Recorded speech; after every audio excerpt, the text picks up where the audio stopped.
पश्चिम बंगाल में आज पहले चरण का मतदान हो रहा है और पहले चरण के मतदान में सुबह सुबह ही खबरें सामने आने लगी ईवीएम मशीन की खराबी की। पश्चिम बंगाल में जब वोटिंग होती है तो सुबह 6 बजे से आपको लोग पोलिंग बूथ के बाहर देखने को मिल जाएंगे। बाकी दूसरे प्रदेशों में ऐसा होता है कि रिपोर्टर अगर रिपोर्टिंग करने के लिए जाता है तो उसको ढूंढना पड़ता है कि किस स्कूल पर कहां पर ज्यादा भीड़ लगी है ताकि जाकर के मैं कुछ माहौल दिखा पाऊं। लेकिन पश्चिम बंगाल में इसके उलट माहौल होता है और तकरीबन हर स्कूल पर जबरदस्त माहौल बना हुआ रहता है। लेकिन सुबह सुबह ही अगर खबर सामने आ जाए कि ईवीएम मशीन नहीं चल रही है या काम नहीं कर रही है, खराब हो गई है, तो फिर क्या ही कहा जाए। खबरें कुछ ऐसी भी निकल करके सामने आ रही है कि भाजपा के उम्मीदवारों को लोग दौड़ा दौड़ा करके भगा रहे हैं। भाजपा के उम्मीदवारों को जब इतना कहा जा रहा है कि 2.5 लाख सिक्योरिटी फोर्सेस वहां पर लगाई गई है, 2.5 लाख जवान वहां पर तैनात किए गए हैं, तो भाजपा उम्मीदवार को सिक्योरिटी क्यों नहीं मिल पा रही, सवाल इस बात पर भी उठेगा। कई सारी तस्वीरें मैं आपको दिखाऊंगा, कई सारी अलग अलग जो है वो अपडेट्स निकल करके सामने आ रही है। सबसे पहले मैं आपको बता दूं कि आज पश्चिम बंगाल में पहले चरण का मतदान हो रहा है, 2 चरणों में वोटिंग हो रही है और पहले चरण के मतदान के लिए आज 152 सीटों पर वोट डाले जा रहे हैं। और 152 सीटों पर जब आज वोटिंग हो रही है तो अभी हमारे पास में जब ये खबर मैं रिकॉर्ड कर रहा हूं, सुबह 11 बजे के आंकड़े हमारे सामने हैं और सुबह 11 बजे के आंकड़े आप अपनी स्क्रीन पर देखिए कितनी वोटिंग हुई है। तमिलनाडु के अंदर 37% वोटिंग हो चुकी है सुबह 11 बजे तक, ये इलेक्शन कमीशन की वेबसाइट पर आपको बता रहा हूं। और पश्चिम बंगाल में फर्स्ट फेज में 41.11% की वोटिंग हो चुकी है। तमिलनाडु में भी अच्छी खासी वोटिंग हो रही है और होती भी है। उत्तर भारत के मुकाबले में या हिंदी बेल्ट के मुकाबले में इन राज्यों में जबरदस्त वोटिंग होती रही है और शाम तक तकरीबन आप उम्मीद लगा सकते हैं कि पश्चिम बंगाल में 85-87% के आसपास, या हो सकता है कि और भी कुछ रिकॉर्ड टूट करके 1-2% और ऊपर चला जाए, और उसके साथ साथ तमिलनाडु में 75% के आसपास की वोटिंग हो सकती है। अब एक तस्वीर मैं आपको दिखा रहा हूं, ये आप अपनी स्क्रीन पर एक स्क्रीनशॉट देखिए और ये प्रेस पीटीआई की तरफ से, प्रेस ट्रस्ट ऑफ इंडिया की तरफ से 9:38 पर यह ट्वीट किया गया और 9:38 पर पीटीआई ने जो ये वीडियो डाली है और इसमें एक महिला जो वोट डालने के लिए आई है, वो महिला इसमें बता रही है कि मैं सुबह 6:15 पर वोट डालने के लिए पोलिंग बूथ पर आ गई थी। 6:30 बजे पता चला कि ईवीएम खराब है और 7:30 बजे तक भी पोलिंग शुरू नहीं हो पाया है। ये पश्चिम बंगाल के मुर्शिदाबाद के रघुनाथगंज गर्ल्स कॉलेज पर ईवीएम मशीन खराब होने की वजह से मतदान देरी से हुआ है। ये इस बात की जानकारी जो है वो पीटीआई के हवाले से इस महिला ने यहां पर बताई है। यानी आप ये देखिए कि मुर्शिदाबाद जो एक बहुत खास एक हॉट सीट आप ये कह लीजिए, और उसके साथ साथ ये जो जगह है मुर्शिदाबाद का जो इलाका है, ये आपको पता होगा बाबरी मस्जिद और वो सब कितना बवाल यहाँ पर मचा था। और अगर यहाँ पर भी अगर ठीक से चुनाव आयोग सुबह सुबह अगर पोलिंग शुरू नहीं करवा पा रहा है तो सवाल तो निश्चित तौर पर खड़े होते हैं कि आपकी तैयारी क्या है। 2.5 लाख, आज के अखबारों की भी जब मैं सुर्खियां देख रहा था तो यही लिखा हुआ आ रहा है कि पहली बार ऐसा चुनाव हो रहा है जहां पर 2.5 लाख जवानों की तैनाती की गई है और वोटर्स की 2-2 बार चेकिंग की जा रही है। यह आज के अखबारों की सुर्खियां है। लेकिन एक तस्वीर जरा आप ये देखिए, ये तस्वीर देखिए आप अपनी स्क्रीन पर, और इस तस्वीर में आपको क्या दिखाई दे रहा है। यह तस्वीर निकल करके सामने आई है दक्षिणी दिनाजपुर के कुमारगंज से, और यहां पर बीजेपी के उम्मीदवार हैं शुभेंदु सरकार को आम लोगों ने यहां पर पीटा है और किसी तरीके से वो अपनी जान हथेली पर लेकर के भाग रहे हैं। लेकिन बड़ी हैरान करने वाली बात यह है कि जो कैंडिडेट हैं दक्षिणी दिनाजपुर से, बीजेपी के कैंडिडेट हैं, कोई निर्दलीय प्रत्याशी भी नहीं है, और उनके साथ में पुलिस के नाम पर आपको 1 या 2 ही केवल जवान दिखाई दे रहे हैं, और वो भी सीएपीएफ के जवान नहीं है बल्कि बंगाल पुलिस के जो है वो जवान है। और बंगाल पुलिस का जवान जो है वो अकेला जवान वो कैंडिडेट को बचाता हुआ नजर आ रहा है। कुछ लोग मुक्के मारते हुए दिखाई दे रहे हैं और अकेला पुलिस का जवान वो सिर्फ बचाने की कोशिश कर रहा है। बताइए बाकी फोर्स कहां है? बीजेपी के इस उम्मीदवार को सिक्योरिटी आखिरकार क्यों नहीं मिल पाई? आखिरकार बीजेपी का कैंडिडेट वो अकेले पुलिस के सहारे, एक पुलिसकर्मी के सहारे कैसे जो है अपनी जान बचा करके भागता हुआ नजर आ रहा है, और लोग जो है वो उसको क्यों यहां पर पीट रहे हैं? तस्वीर जो है वो आपको दिखाई दे रही है, लेकिन जिस तरीके की तस्वीर निकल करके सामने आ रही है अपने आप में बेहद शर्मनाक है।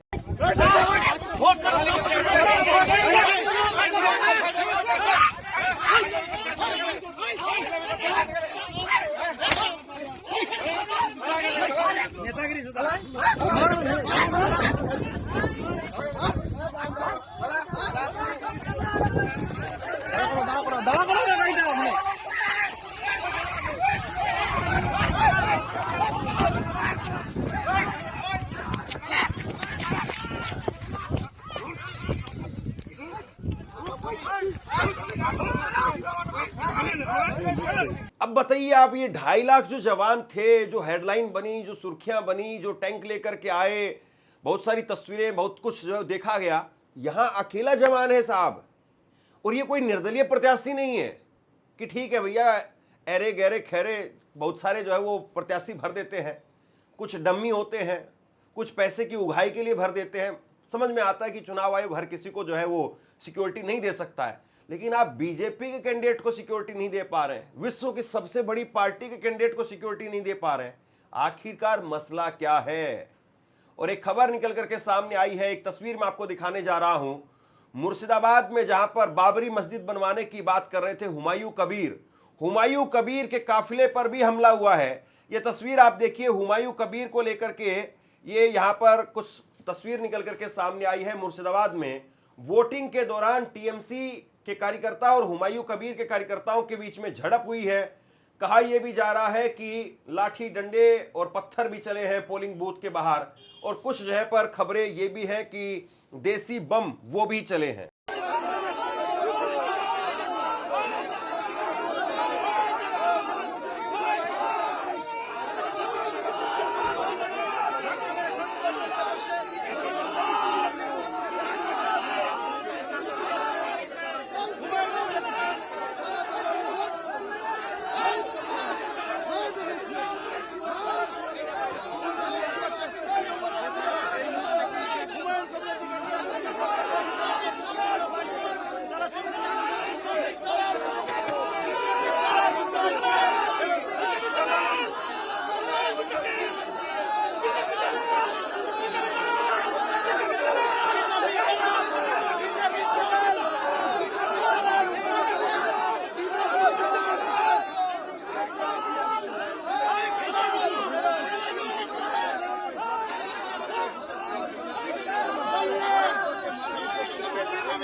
देखिए, एक तरफ पश्चिम बंगाल में कीर्तिमान रच रहा है। पश्चिम बंगाल वो दुनिया को, देश को बताता है कि भैया वोटिंग कितनी जरूरी है, और दूसरी तरफ ये हिंसा, और तीसरी तरफ बीजेपी के और उसके साथ साथ गृह मंत्रालय के और उसके साथ साथ चुनाव आयोग के जो दावे हैं कि भैया चुनाव पूरी तरह से शांतिपूर्ण तरीके से होगा, हिंसा बिल्कुल नहीं होगी, ये नहीं होगा, वो नहीं होगा। तो हिंसा कौन करवा रहा है? और अगर हिंसा मान लीजिए कि टीएमसी की तरफ से हो रही है, तो भैया उसको रुकवाने के लिए आपके पास में क्या इंतजामात हैं? चुनाव आयोग ने कितनी सिक्योरिटी फोर्स लगाई? मुझे समझ में नहीं आता है कि बीजेपी के उम्मीदवार के साथ में एक ही पुलिसकर्मी कैसे है। कहीं पर भी अगर हम जाते हैं, कहीं पर भी, और पश्चिम बंगाल में तो तकरीबन सीटें जो हैं बहुत ज्यादा बड़ी संख्या में सेंसिटिव सीटें जो होती हैं, संवेदनशील क्षेत्र जो घोषित कर दिए जाते हैं कई सारे इलाके। और ऐसे में आप अगर कोई सामान्य इलाका भी होता है, अगर कहीं पर आप मान करके चलिए कि राजस्थान में अगर कहीं आप जा रहे हैं या हरियाणा में कहीं पर आप जा रहे हैं और बहुत सामान्य पीसफुल कोई इलाका है, तो वहां पर भी कम से कम 2 या 3 सिक्योरिटी फोर्सेस के जवान जो तैनात रहते हैं। लेकिन यहां एक ही जवान था, थप्पड़ मुक्के लात घूंसे जो है उसके ऊपर चल रहे थे। तो ये इस वक्त की जो खबरें निकल करके सामने आ रही हैं, कुछ मैं आपको अपडेट और बता देता हूं। एक तस्वीर जो है वो आप और देखिए, ये प्रेस ट्रस्ट ऑफ इंडिया की तरफ से जो है एक और जानकारी सामने रखी गई है, जिसमें मुर्शिदाबाद के अंदर ही नोएडा में वोटिंग से पहले बीजेपी और टीएमसी के कार्यकर्ता भिड़ गए और देसी बम जो है फेंका गया है, कई लोग घायल हो गए हैं। ये पीटीआई की खबर जो है मैं आपको बता रहा हूं। इसके अलावा एक खबर आप और देखिए, और ये देखिए अपने आप में बीजेपी का चाल चरित्र, चेहरा और संस्कार। न्यूज 24 की खबर आप देखिए, अगर परिवर्तन नहीं हुआ तो बंगाल में सनातन खत्म हो जाएगा। पश्चिम बंगाल के बीजेपी नेता शुभेंदु अधिकारी ने कहा कि अगर आज परिवर्तन नहीं हुआ, यानी भाजपा की सरकार नहीं बनी, तो पश्चिम बंगाल के अंदर सनातन खत्म हो जाएगा। ये सरासर और सरासर चुनाव आयोग के नियम कायदों का उल्लंघन है, आचार संहिता का उल्लंघन है। आप धर्म को लेकर के प्रचार नहीं कर सकते हैं या धर्म का डर नहीं दिखा सकते हैं, लेकिन ये साहब दिखा रहे हैं कि देखो मैंने वोट डाल दिया है, अपना पहचान पत्र दिखा रहे हैं, उंगली पर लगी हुई शाही दिखा रहे हैं, और उसके साथ साथ कह रहे हैं कि सनातन खत्म हो जाएगा। देश में चुनाव आयोग खत्म हो गया है और इसकी वानगी है इनका ये बयान देना। अगर देश में चुनाव आयोग होता, सनातन तो था, है और रहेगा। सनातन को कौन खत्म कर सकता है भाई? अलग अलग धर्म के लोग जो है मानने वाले हमेशा से थे, हैं और रहेंगे, आगे भी रहेंगे। सभी धर्मों का देश है ये, और सभी धर्मों का देश आगे भी रहेगा। लेकिन जो संस्थाएं जो बनाई गई हमारी तरफ से, हम लोगों के लिए बनाई गई, वो संस्थाएं खत्म हो रही हैं, ये इस बात की वानगी है। ये शुभेंदु अधिकारी का जो बयान है, ये सनातन खत्म होने की तरफ इशारा नहीं करता है, ये चुनाव आयोग के खत्म होने की तरफ इशारा करता है। चुनाव आयोग खत्म हो चुका है या खत्म हो रहा है, इसकी तरफ ये इशारा करता है। वरना मजाल नहीं किसी नेता की कि चुनाव के दिन, वोटिंग के दिन कोई इस तरीके की बात कह दे। वोटिंग के दिन हम लोग भी जब ग्राउंड पर जाते हैं तो इशारों में पूछते हैं। एक आचार संहिता वो पत्रकारों के लिए भी होती है। वोटिंग के दिन आप वोटिंग के दिन पोलिंग बूथ पर जाकर के ये नहीं कह सकते कि बीजेपी को वोट दिया है या कांग्रेस को दिया है या टीएमसी को दिया है। आप वहां पर ये पूछेंगे, इशारों में पूछेंगे कि इस बार क्या मन है, क्या मूड है, क्या मिजाज है, क्या सोच रहे हैं, क्या मुद्दे थे, क्या चाहते हैं। इस तरीके से घुमा घुमा करके बात को पूछना पड़ता है। डायरेक्टली ये नहीं कह सकते कि ममता बनर्जी आएगी या बीजेपी आएगी। पत्रकारों के ऊपर भी एक आचार संहिता होती है। लेकिन मजाल की ये भाजपा के शीर्ष नेता, जिनको हर कोई जानता है, ऐसा नहीं कि कोई छुटभैया नेता है, गली मोहल्ले का, चौराहे का नेता है और उसने कुछ भी मुंह उठा करके अनाप शनाप बक दिया, कुछ भी अलबल सल बोल करके निकल जाए और उस पर कोई कार्रवाई ना हो तो कोई बड़ी आश्चर्य वाली बात नहीं है।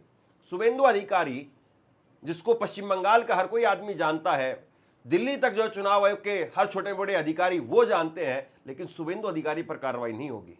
और ये सनातन खत्म होने की बात नहीं है, ये चुनाव आयोग के खत्म होने की बात है। अगर चुनाव आयोग जिंदा है या वो खत्म नहीं हुआ है, वो आज की तारीख में भी भारत के अंदर, भारत के चुनाव को जो करवाने की निष्पक्ष तरीके से अगर जिम्मेदारी उसकी है और उसको निभा रहा है, शुभेंदु अधिकारी पर कार्रवाई होनी चाहिए। कि आप इस तरीके से सनातन को लेकर के कैसे आप बयान दे सकते हैं? क्या ममता बनर्जी सनातनी नहीं है? क्या वो ब्राह्मण नहीं है? क्या वो मुसलमान है या वो ईसाई है? वो क्या है? तो चुनाव का दिन है और चुनाव के दिन इस तरह के बयान निकल करके सामने आ रहे हैं, अपने आप में बहुत कुछ बताता है कि चुनाव के दिन क्या क्या हो रहा है। तो बड़ी खबर जो है वो इस वक्त मैं आपको बता रहा हूं। पिछली बार की जो वोटिंग हुई थी, पिछली बार की वोटिंग तकरीबन 85% के आसपास की पिछली बार की वोटिंग रही थी, और उसमें भी 87% वोटिंग वो मेदिनीपुर के अंदर पिछली बार रही थी। तो आप देखिए कि पश्चिम बंगाल में हमेशा से जोश लोगों के अंदर रहता है वोटिंग को लेकर के, और जोश जो है वो होना भी चाहिए। पिछली बार हम जो है वो ग्राउंड रिपोर्टिंग कर रहे थे, इस बार युद्ध की वजह से पश्चिम बंगाल जाना नहीं हो, उसके लिए आपसे माफी चाहते हैं कि हम आपको ग्राउंड रिपोर्ट नहीं दिखा पा रहे हैं। लेकिन पिछली बार जब मैंने आपको ग्राउंड रिपोर्टिंग दिखाई थी और 8 चरणों का मतदान हुआ था, हमारा जो टैक्सी ड्राइवर था, हमने देखा जब 8 अलग अलग चरणों में हम अलग अलग जगह पर घूम रहे थे, तो ज्यादातर ऐसा हुआ हमारे साथ में कि टैक्सी ड्राइवर ने कहा कि साहब 2 घंटे के लिए मुझे छुट्टी चाहिए होगी। मैं बोला कि क्यों चाहिए होगी? तो उन्होंने कहा कि मुझे वोट डाल करके आना है। और उन्होंने 2 घंटे के लिए अपनी गाड़ी पर किसी दूसरे ड्राइवर को बैठाया कि आप जाओ और आप इनको घुमा करके ले आओ दूसरे किसी इलाके में, तब तक मैं अपने वहां पर जाकर के वोट डाल करके आता हूं। ये पश्चिम बंगाल के अंदर जो है वो 500 रुपए अपनी जेब से खर्च कर रहा है, दूसरे ड्राइवर को दे रहा है 2 घंटे के लिए, कि 2 घंटे के लिए आप जो है मेरी गाड़ी संभाल लो, मैं 500 रुपए आपको दे दूंगा, और वो वोट डालने के लिए जा रहा है। तो पश्चिम बंगाल के अंदर लोगों के अंदर इस तरीके से चुनाव को लेकर के एक जागरूकता होती है। हिंसा वहां पर हमेशा से रही है, चुनावी हिंसा हमेशा से रही है वहां पर, हमेशा से। पिछली बार भी जब हम रिपोर्टिंग कर रहे थे, हमारे सामने एक देसी बम फट गया था। ये सच्चाई मैं आपको बता रहा हूं, तस्वीरें हमने आपको लगातार दिखाई है पिछली बार। लेकिन आपकी तैयारी क्या है, चुनाव आयोग की तैयारी क्या है, चुनाव आयोग के जो दावे थे वो जमीन पर क्यों नहीं उतर रहे हैं? 2.5 लाख वो आदमी कहां हवा हवाई हो गए? क्या वो सिर्फ और सिर्फ जो है वो गलियों में चक्कर लगाने के लिए थे? क्यों नहीं वहां पर दिखाई दे रहे हैं? बहुत बड़ा सवाल है ये। तो पश्चिम बंगाल के चुनाव में फिलहाल जो है वो कई जगह पर टीएमसी के कार्यकर्ता वो घायल हो गए हैं, ऐसी खबरें निकल करके सामने आ रही है। 234 कुल सीटें हैं, 152 सीटों पर आज मतदान हो रहा है और 11 बजे तक जैसा मैंने आपको बताया 41% के आसपास वोटिंग हो चुकी है। और कई जगह पर जो है वो अभी भी हिंसा की तस्वीरें निकल करके सामने आ रही है, लेकिन उसके बावजूद जो है वो लगातार लोगों में एक जोश दिखाई दे रहा है। एक खबर अभी और अपडेट निकल करके सामने आ रही है मालदा से। मालदा के एक बूथ पर ईवीएम खराब होने से हंगामा मच गया और लोगों ने चुनाव अधिकारी को घेर लिया और आपत्ति जताई। और इस बीच में पूरे राज्य में सुबह से पोलिंग बूथ पर लंबी कतारें दिख रही हैं, जहां महिलाओं की संख्या वो भी काफी ज्यादा है। तो ये जो है वो भास्कर के हवाले से अपडेट मैं आपको दे रहा हूं। मालदा में भी ईवीएम मशीन खराब हो गई है, कई जगह पर ईवीएम मशीन की खराबी की खबरें निकल करके सामने आ रही है। तो बहरहाल लगातार जो कुछ हो रहा है वो आप तक पहुंचाने की कोशिश है। बंगाल चुनाव पर आज हमारी खास नजर रहेगी और बंगाल चुनाव के अपडेट वो आप तक पहुंचाने की कोशिश रहेगी। बंगाल में आपके हिसाब से क्या होने जा रहा है इस बार? खेला होबे या परिवर्तन होबे? ममता बनर्जी फिर से एक बार खेला करेंगी या इस बार बीजेपी परिवर्तन करेगी? आपकी राय क्या है? आपको कौन सा मुद्दा बंगाल में इस बार जबरदस्त तरीके से नजर आ रहा है? नीचे कमेंट सेक्शन में अपनी राय लिख करके जरूर बताइए। इस वीडियो को शेयर कीजिए, चैनल को सब्सक्राइब जरूर कीजिए। अगर आपको मेरा काम पसंद आता है तो थैंक्स बटन का प्रयोग करके आर्थिक तौर पर भी हमें मदद जरूर करिए। शुक्रिया, थैंक यू। आपसे कुछ कहना चाहता हूं। आज के वक्त में पत्रकारिता करना कितना मुश्किल काम है, लेकिन अगर ऐसे में भी कोई आपकी खबर दिखा रहा है, कोई आपके मुद्दे पर बात कर रहा है, तो आपको भी उसका साथ देना चाहिए। अगर आपको लगता है कि मेरी पत्रकारिता सही है, मैं आपके लिए आपकी खबर वो दिखा रहा हूं, तो ऐसे में आप मेरा सहयोग कीजिए। आप इस वीडियो को जब लाइक करेंगे तो लाइक के साथ में ही एक थैंक्स का बटन आपको दिखाई देगा। उस थैंक्स के बटन पर आप क्लिक कीजिए और जो भी सहयोग राशि